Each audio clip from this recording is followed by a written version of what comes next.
Assalamualaikum warahmatullahi wabarakatuh.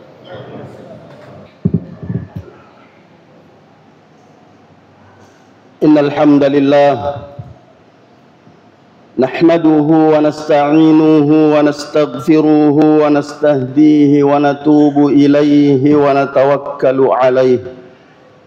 Wa na'udzu billahi min shururi anfusina wa min sayyiati a'malina. May yahdihillahu fala mudilla lahu wa may yudlil fala hadiya lahu. Ashhadu an la ilaha illallah wa ashhadu anna Muhammadan abduhu wa rasuluhu la nabiyya ba'dah. Amma ba'du fa ya ibadallah wa ya amatallah ittaqullaha haqqa tuqatih wa la tamutunna illa wa antum muslimun. Wa ahuthukum ala ta'atihi wa ta'ati rasulihi la'allakum turhamun. Ma'asyiral muslimin wal muslimat, jamaah Jumu'ah yang semoga kita semua dirahmati oleh Allah Subhanahu wa taala. Alhamdulillah, kembali kita memuji dan bersyukur kehadirat Allah Subhanahu wa taala yang masih memberikan kesempatan kepada kita untuk beribadah dan melakukan ketaatan kepadanya sampai pada hari ini, detik ini, hari ke-17 dari bulan Muharram, yang baru-baru rasanya kita memasuki tahun baru Hijriah 1447 Hijriah. Sekarang kita sudah melampaui separuh dari bulan Muharram atau bulan 1 dari penanggalan Hijriah ini. Semoga apa yang kita lakukan pada siang hari ini diterima oleh Allah Subhanahu wa taala dan dapat menjadi pemberat timbangan kebaikan kita di hari akhirat kelak, dan semoga ibadah dan ketaatan kita dapat membahagiakan kita baik di dunia, terlebih-lebih lagi di hari akhirat kelak.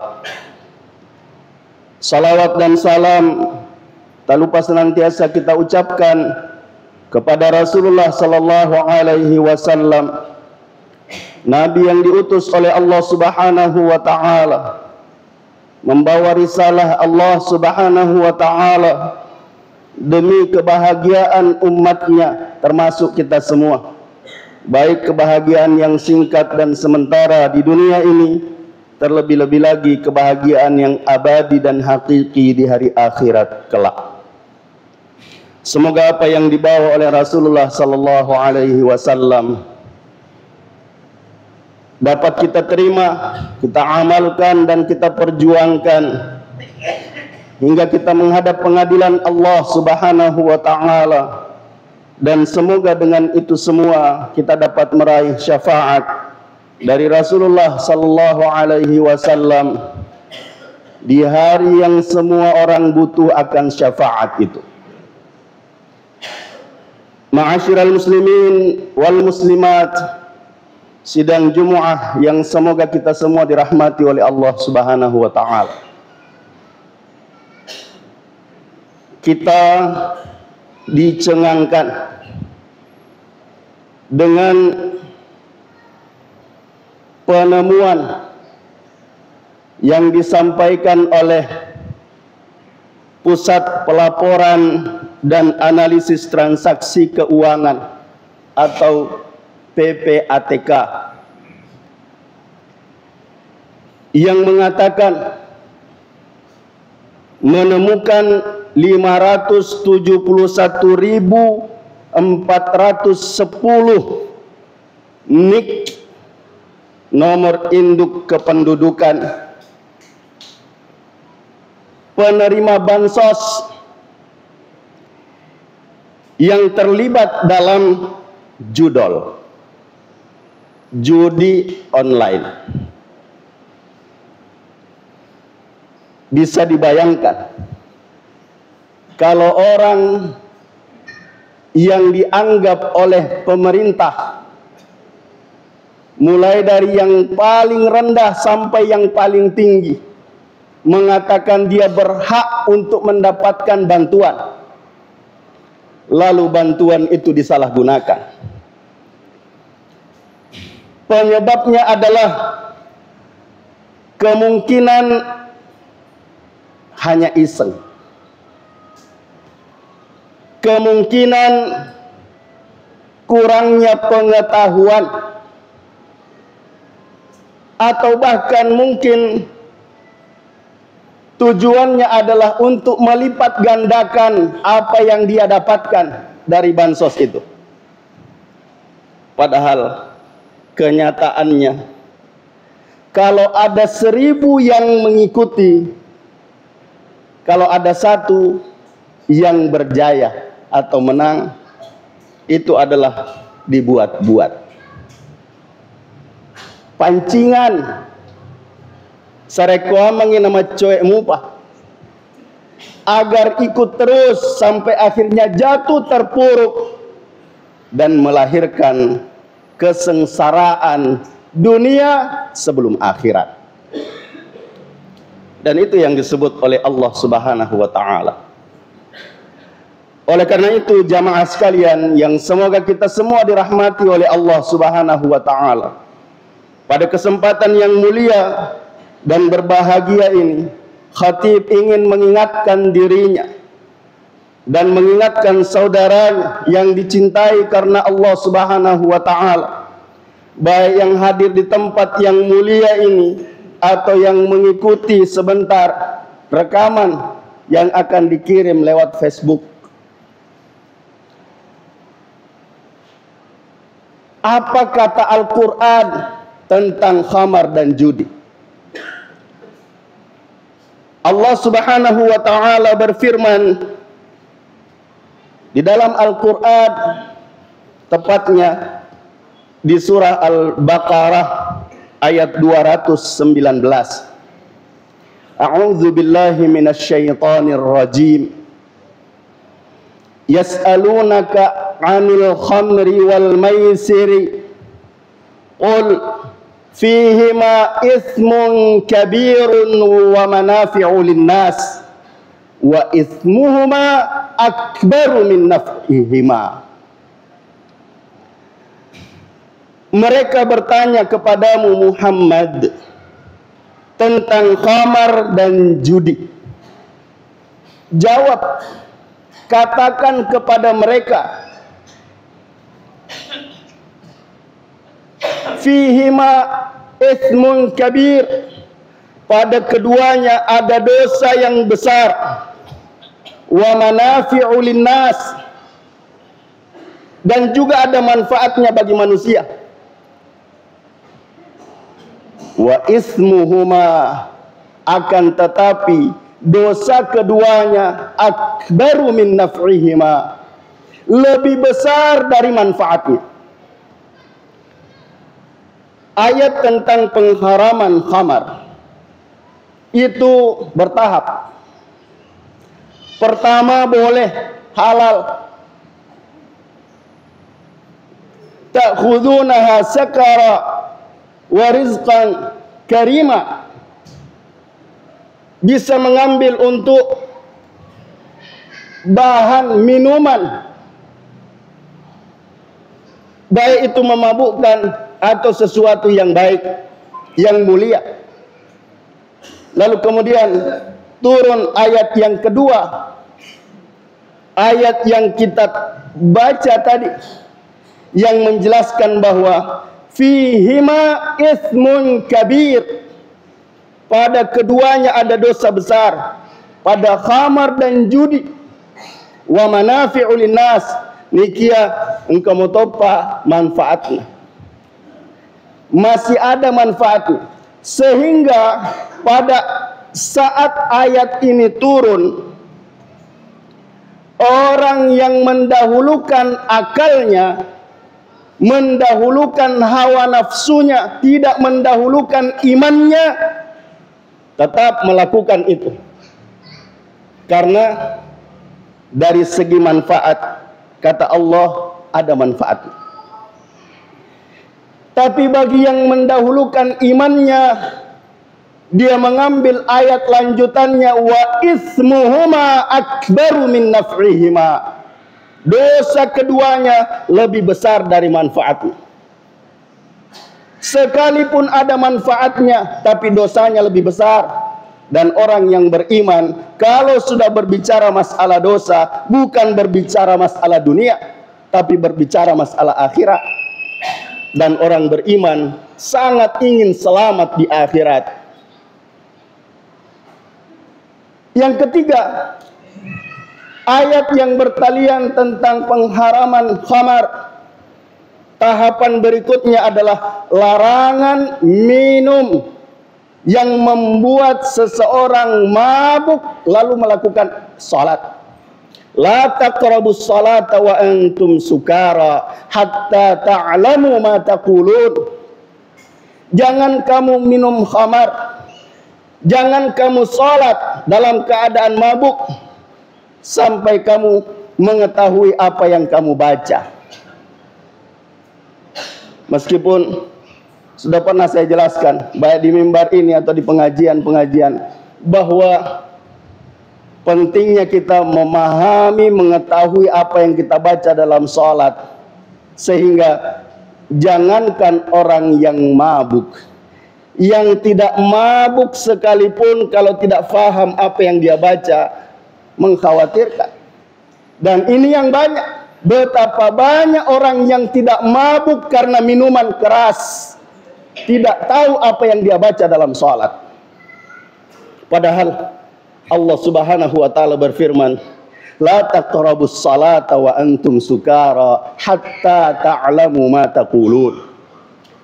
Kemudian yang terakhir, ayat pamungkas tentang haramnya khamar adalah fajtanibu innamal khamru wal maisiru wal ansabu wal azlam rijsun min amali syaitan fajtanibuhu la'allakum tuflihun.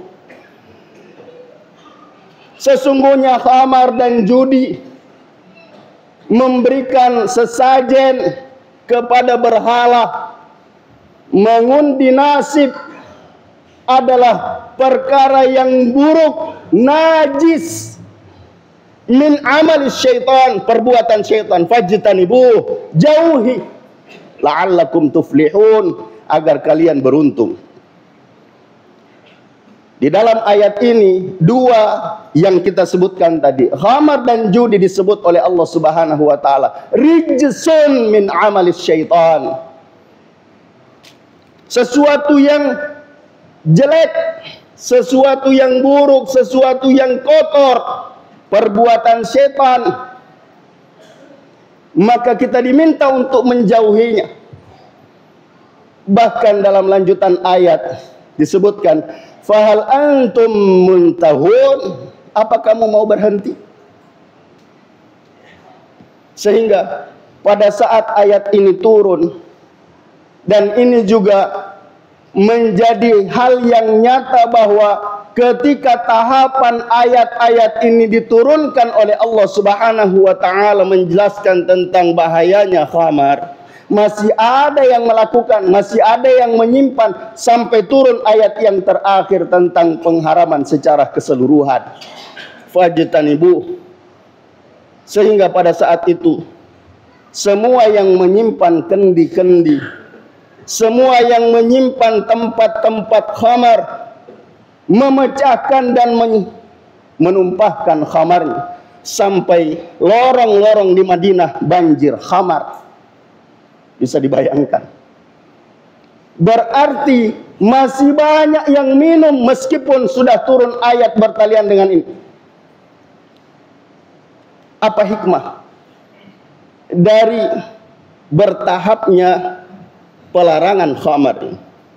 Khamar adalah minuman yang sudah mendarah daging bagi orang-orang jahiliyah, sehingga Kalau diharamkan langsung, maka boleh jadi orang-orang yang tadinya tertarik mengatakan, tidak, jangan dekati, jauhi dakwah Muhammad itu. Sehingga diturunkan secara bertahap sampai mereka kuat untuk menerima pengharaman secara keseluruhan. Jamaah sekalian yang semoga kita semua dirahmati oleh Allah Subhanahu wa taala. Ayat ini adalah jawaban dari pertanyaan para sahabat yang diajukan kepada Rasulullah sallallahu alaihi wasallam. Mereka bertanya kepadamu Muhammad tentang khamar dan judi, maka jawab. Lalu dijawab oleh Nabi kita Muhammad sallallahu alaihi wasallam dengan jawaban yang diturunkan oleh Allah Subhanahu wa taala. Qul fihima ithmun kabirun wa manafi'u linnas wa ithmuhuma akbaru min naf'ihima. Katakan Muhammad kepada mereka yang bertanya kepadamu tentang khamar dan judi, bahwa keduanya ada dosa besar. Pada keduanya ada dosa besar dan ada manfaat, tapi dosa keduanya lebih besar daripada manfaat. Larangan minum khamar, sebagaimana yang kita sebutkan tadi, diturunkan secara bertahap, sehingga kemudian di akhir perbuatan ini dicela oleh Allah Subhanahu wa taala. Kemudian apa yang dimaksud dengan khamar? Ulama, bahkan jumhur ulama semua berpendapat bahwa yang disebut khamar adalah minuman yang memabukkan.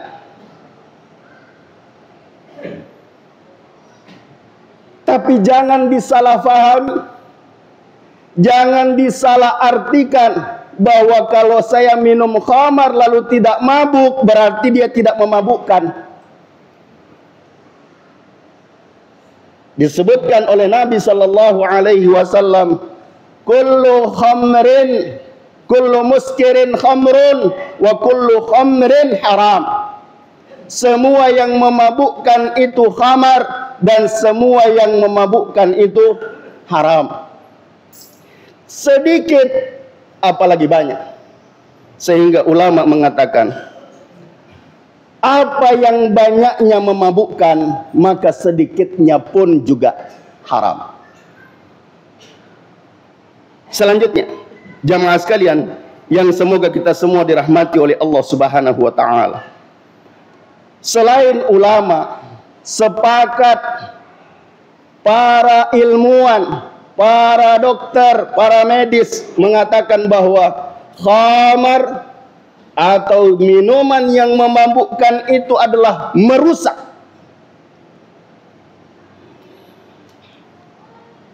Meskipun ada sebahagian dokter yang masih minum minuman keras, meskipun sebahagian dokter masih ada yang minum khamar, sama dengan apa yang kita baca di bungkusan rokok yang semua mengatakan rokok itu bahaya.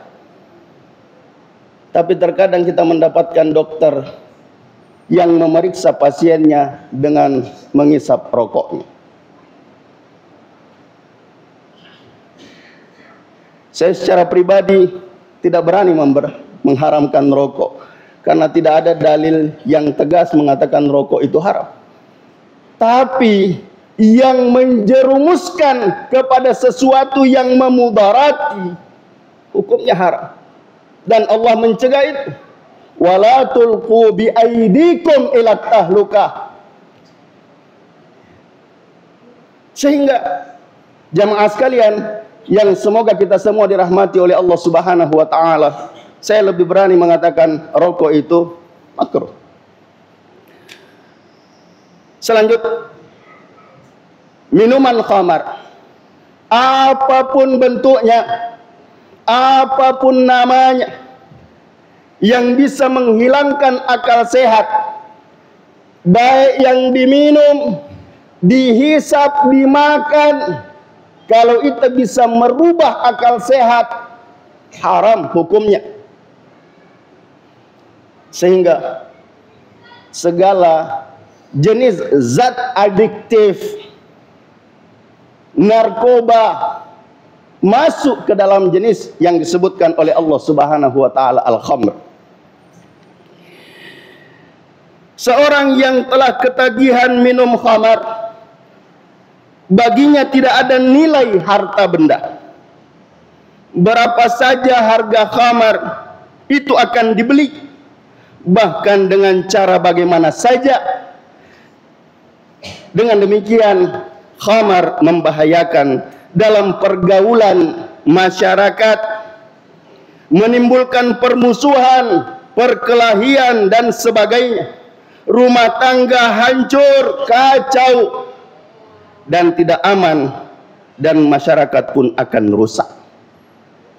Jangan menganggap remeh khamar. Seorang abid, ahli ibadah, pernah ditangkap, ditahan, dan diberikan 3 pilihan. Kalau mau selamat, lakukan satu di antara 3 ini: membunuh, berzina, dan minum khamar. Lalu dia dengan menggunakan akalnya mengatakan minum khamar lebih kecil, lebih ringan. Lalu dia meminum khamar sampai mabuk, lalu berzina dan membunuh.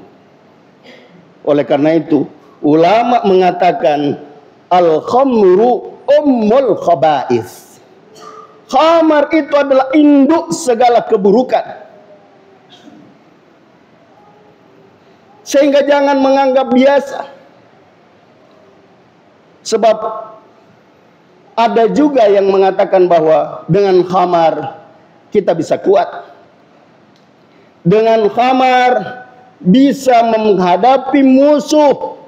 Kalau sudah hilang akal sehat, siapapun yang ada di depan. Tapi 1 di antara 1 juta. Sehingga tidak bisa dijadikan sebagai ukuran, apalagi pembenaran. Selanjutnya jamaah sekalian yang semoga kita semua dirahmati oleh Allah Subhanahu wa taala. Seorang yang sudah mabuk tidak akan malu-malu berzina di tempat-tempat maksiat seperti lokalisasi prostitusi dan lain-lain, bahkan di tempat-tempat umum sekalipun. Kedua perbuatan mesum itu biasa bersatu tempat. Kalau ada tempat prostitusi, tempat-tempat pelacuran, di sana pasti ada minuman keras. Di sana pasti ada obat kuat, yang paling rendahnya adalah khamar. Sehingga kedua hal ini berbahaya, harus dijauhi. Orang yang sudah ketagihan dengan khamar akan berbuat menghambur-hamburkan harta, berfoya-foya, memperturutkan hawa nafsu yang akibatnya buruk, sangat berat dan besar. Di antaranya adalah lahirnya anak-anak yang tidak punya bapak. Munculnya penyakit-penyakit yang tidak ada obat. Bahkan terjadinya pembunuhan bayi yang baru lahir.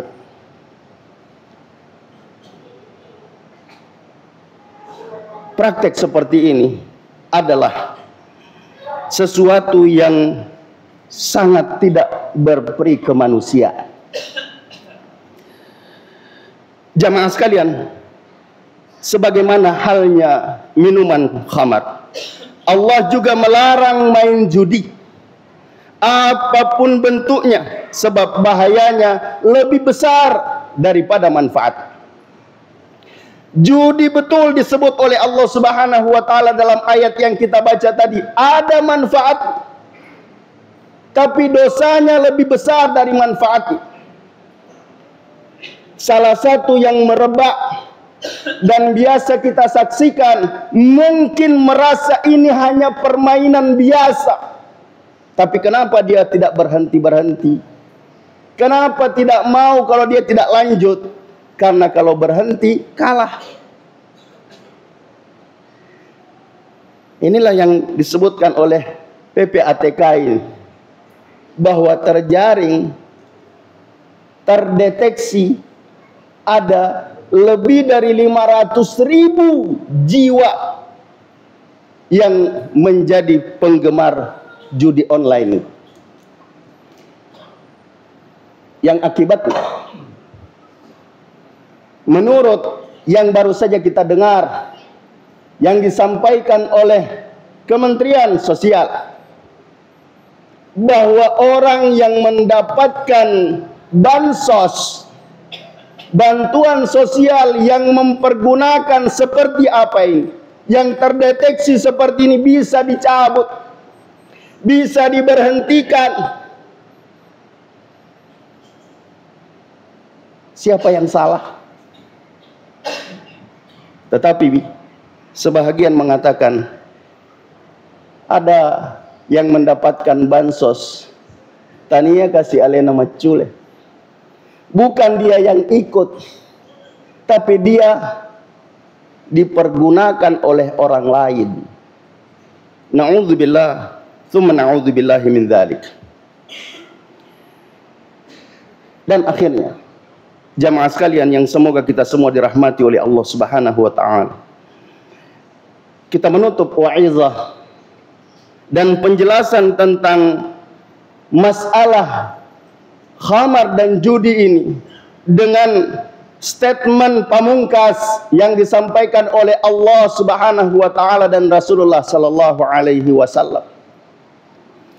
Allah Subhanahu wa taala berfirman, "Ya ayyuhalladzina amanu innamal khamru wal maisiru wal ansabu wal azlam rijsun min amalis syaitan fajtanibuhu la'allakum tuflihun."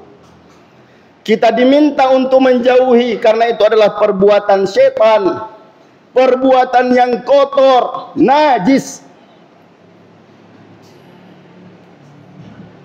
Dan hadis Rasulullah sallallahu alaihi wasallam mengatakan, la'anallahu al-khamra wa syaribaha wa saqiyaha wa ba'i'aha wa mubta'aha wa 'asiraha wa mu'tasiraha wa hamilaha wal mahmulata ilaih. Allah melaknat khamar. Nabi sallallahu alaihi wasallam mengatakan, Allah melaknat khamar.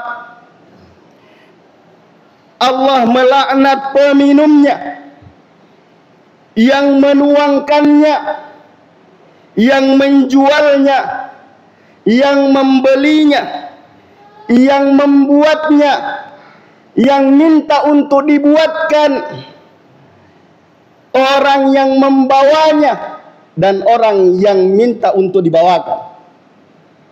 Semuanya masuk ke dalam laknat Allah Subhanahu wa taala. Lalu apa yang dimaksud dengan laknat?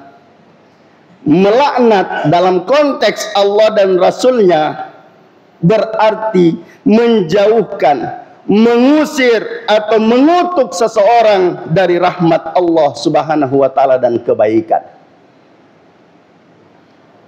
Maka wajar kalau Allah mengatakan, fahal antum muntahun, apa kamu tidak mau berhenti, tidak mau menjauhi apa yang disebut oleh Allah Subhanahu wa taala, ismuhuma akbaru min naf'ihima.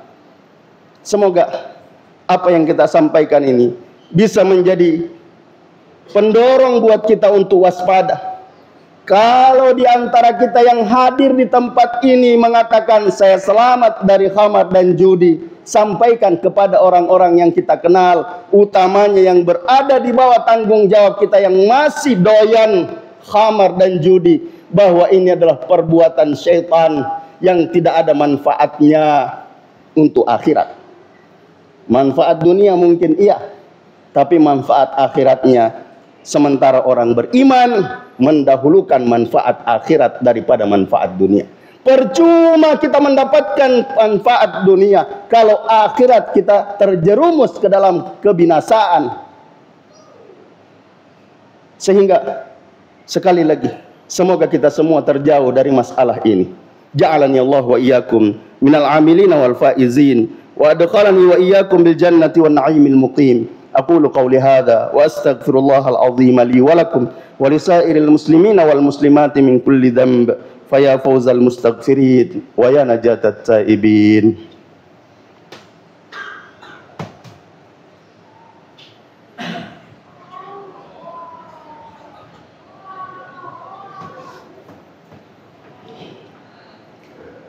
Alhamdulillahi rabbil alamin wal aqibatu lil muttaqin wala udwana illa 'alal zalimin. Ashhadu an la ilaha illallah wa ashhadu anna Muhammadan 'abduhu wa rasuluhu la nabiyya ba'dah. Amma ba'du fa ya ibadallah ittaqullaha haqqa tuqatih wa la tamutunna illa wa antum muslimun. Wa ahuthukum ala ta'atihi wa ta'ati rasulihi la'allakum turhamun. Ma'asyiral muslimin wal muslimat rahimani wa rahimakumullahu jami'an. Marilah kita pada khutbah yang kedua ini meyakinkan pada diri kita bahwa kita masih sangat banyak melakukan kesalahan, kekhilafan di hadapan Allah Subhanahu wa taala. Dan kita semua mengetahui bahwa Allah Maha Pengampun, Allah Maha Pemaaf. Maka pada tempatnya kita menundukkan mata hati dan kepala kita untuk beristighfar dan berdoa kepada Allah Subhanahu wa taala. Semoga istighfar dan doa kita pada hari yang mulia ini, di tempat yang mulia ini, di bulan yang mulia ini diterima oleh Allah Subhanahu wa taala. Alhamdulillahirabbil alamin. Wassalatu wassalamu ala asyrafil anbiya'i wal mursalin nabiyyina Muhammadin wa ala alihi wa sahbihi ajma'in. Allahumma ighfir للمسلمين والمسلمات والمؤمنين والمؤمنات الأحياء منهم والأموات إنك سميع قريب مجيب الدعوات وقاضي الحاجات. ربنا لا تزغ قلوبنا بعد إذ هديتنا وهب لنا من لدنك رحمة إنك أنت الوهاب. ربنا ظلمنا أنفسنا وإن لم تغفر لنا وترحمنا لنكونن من الخاسرين. اللهم إنا ظلمنا أنفسنا ظلما كثيرا ولا يغفر الذنوب إلا أنت ربنا وارحمنا إنك أنت الغفور الرحيم. اللهم أرنا الحق حقا وارزقنا اتباعه وأرنا الباطل باطلا وارزقنا اجتنابه. ربنا أفرغ علينا صبرا وثبت أقدامنا وانصرنا على القوم الكافرين. اللهم إنا نسألك رضاك والجنة ونعوذ بك من سخطك والنار. اللهم أعنا على ذكرك وشكرك وحسن عبادتك. اللهم أعنا على ذكرك وشكرك وحسن عبادتك. اللهم أعنا على ذكرك وشكرك وحسن عبادتك. اللهم أعز الإسلام والمسلمين وأذل الشرك والمشركين. اللهم انصر إخواننا المظلومين في غزة. اللهم انصر إخواننا المظلومين في غزة وما حولها. اللهم انصر إخواننا المظلومين في كل مكان يا رحمن يا رحيم يا جبار يا قوي يا عزيز يا أرحم الراحمين. ربنا آتنا في الدنيا حسنة وفي الآخرة حسنة وقنا عذاب النار.